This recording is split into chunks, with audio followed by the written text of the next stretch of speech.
With the latest now on Russia's war on Ukraine, votes begin today on whether parts of Ukraine should be annexed by Russia. Controversial referendums are being held in two breakaway republics in the east, as well as Russian-occupied territory in the south.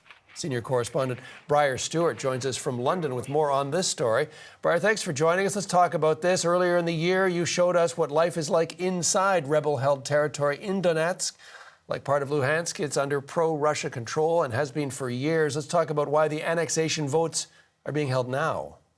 Well, really, John, what this is about, it's about Russia trying to lay claim to this huge swath of territory. It's about 15% of Ukrainian territory. And what they want to do is to be able to show that this is their land, and they want to show a win, quite frankly. We know that Russia's military has been struggling, that its soldiers were pushed back from a large area near Kharkiv. And so this is something, these votes have been in the works for a while, particularly in Donetsk and Luhansk area. But I think we really do have to, be very cautious when we're talking about voting and using the term like referendum, because by the vast majority of the world, and certainly election observers from the West, they have called this really just a sham, something that's illegitimate, because not only would voting be taking place in a war zone, but Russia doesn't control any of these territories entirely. I mean, they have chunks of Donetsk, chunks of Luhansk, and then a part of Zaporizhia, and then, of course, Kherson, which they basically occupied since the early days of the war.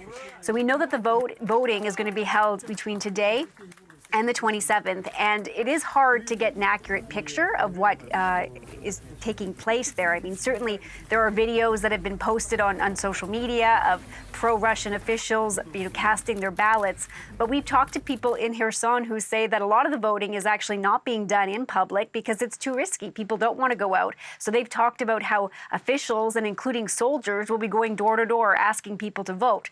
So you can only imagine just what that process is like. And I think really, in all likelihood, Russia is already, thinking about how they'll come out next week saying that all of these territories voted resoundingly to join Russia. So with that result already being predicted, when it happens, what happens next, Briar?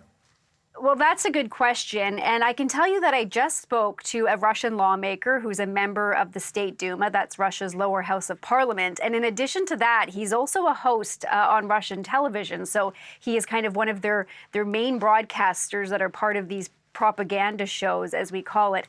And I asked him about that, like, what happens if these regions do say they want to join Russia, then what? And he said, well, of course, Russia would support them.